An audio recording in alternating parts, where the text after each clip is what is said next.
Okay, let's jump right into this explainer because we're about to completely shift how you think about one of the most common and honestly most misunderstood appliances in your entire home.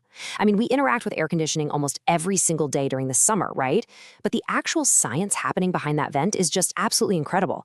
Today, we're going to look closely at the mechanics of your comfort and break down the pure physics of how these machines actually pull it off. So let's start by shattering a pretty widely held misconception, just to fundamentally change your mental model here. When you stand in front of an AC vent and feel that nice, icy breeze, your brain intuitively tells you that the machine is generating cold air. It feels like a factory just producing a product. But what if I told you that in the realm of physics, coldness isn't actually something you can just manufacture? The really crucial point to grasp is that an air conditioner is essentially just a mechanical heat pump. It absolutely does not create coldness. Instead, it subtracts heat. You can kind of think of it like a thermal conveyor belt. It actively absorbs the thermal energy from the air inside your room, carries it away, and just dumps it outside. That cold air you feel, it isn't manufactured at all. It's literally just what's left over after the heat has been evicted from the room. Now, to pull off this massive magic trick of physics, the system relies on a very special chemical compound called refrigerant. You can basically just think of this refrigerant as a highly engineered thermal sponge because it can easily transition back and forth between a liquid and a gas at relatively low temperatures. It aggressively absorbs heat when it evaporates into a gas, and then it releases that exact same heat when it condenses back into a liquid. It just travels endlessly through a closed loop inside your system to make all this happen. So, to understand how it works, we're going to break down the four main mechanical phases of this endless loop. 1. Heat absorption. 2. Pressure boost. 3. Heat rejection. And 4. The deep freeze. And this maps out the exact four-step refrigeration cycle that a single drop of refrigerant travels through to cool things down. It's a continuous, unbreakable chain: evaporation, compression, condensation, and expansion. Let's actually trace the journey of our refrigerant through this loop step by step. Starting right off with phase 1, heat absorption, which happens at the indoor evaporator coils. This is where the magic really begins, right inside your house. Cold, low-pressure liquid refrigerant flows through a series of metal coils, and at the exact same time, your indoor fan is blowing the warm ambient air from your room directly across those coils. Notice how the liquid refrigerant acts literally like a dry sponge hitting water. It vigorously absorbs the heat right out of the room's air. This massive influx of heat actually causes the liquid refrigerant to boil, turning it into a low-pressure gas. Meanwhile, that indoor air, which has just been completely stripped of its thermal energy, gets blown right back into your room as a refreshing cold breeze. Now, that warm, low-pressure gas travels outside for step 2, the pressure boost, in the outdoor compression phase. Having absorbed all that heat from your home, the refrigerant is now just a warm, lazy gas sitting in the outdoor unit. But to actually get rid of that heat, we have to inject a massive amount of energy into the system, and that brings us to the compressor. This is universally known as the mechanical heart of your entire air conditioning system. The compressor takes that warm gas and just powerfully squeezes it.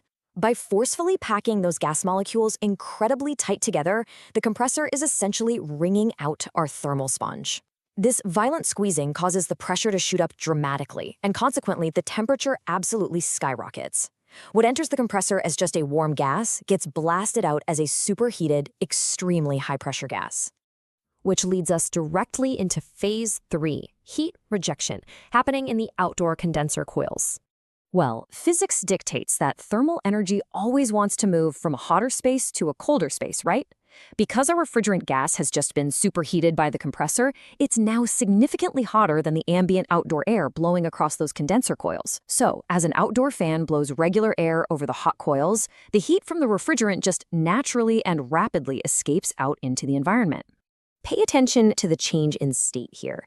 It enters the condenser as a superheated, high-pressure gas, but as it aggressively loses its heat to the outdoors, it cools down and condenses, exiting as a high-pressure, warm liquid. So it's ditched the heat from your house, but it is still under intense pressure. Before it can return indoors to repeat the cycle, the liquid has to pass through the fourth and final phase, the deep freeze, at the expansion boundary. The high-pressure liquid arrives at a metering device called the expansion valve. This is the strict boundary between the outdoor and indoor sections of the system. To really picture the physics here, just think about an everyday aerosol can, like hairspray or compressed air. You know when you press the nozzle and spray it for a few seconds, the can itself gets freezing cold in your hand? That happens because a high-pressure substance inside is being forced through a tiny opening into a lower-pressure environment. Well, the expansion valve does the exact same thing to our refrigerant. The valve aggressively forces that warm, high-pressure liquid through a microscopic opening, causing a sudden, massive drop in pressure. This rapid depressurization is violent, it's instant, and it causes the temperature of the refrigerant to absolutely plummet in just a fraction of a second. It instantly turns back into a freezing cold, low-pressure liquid, completely ready to head back indoors and start the whole process over again. So when we step back and look at the complete picture, we're looking at this really elegant, endless closed loop. Evaporation absorbs the heat right out of your living room. Compression boosts the pressure and temperature so it can be moved. Condensation violently rejects that heat out into the summer sky. And expansion plummets the temperature of the chemical so it can head back inside to grab even more heat. It's just a continuous cycle of thermal subtraction, endlessly moving heat from where you don't want it to where it doesn't matter. It's honestly a brilliant application of thermodynamics hidden right inside our walls. You aren't buying cold air. You are paying a machine to actively hunt down and deport the heat from your home. So next time you walk inside on a blazing hot day and you feel that icy chill from the vent, take a second to appreciate the mechanical symphony happening behind the scenes and ask yourself, where did the heat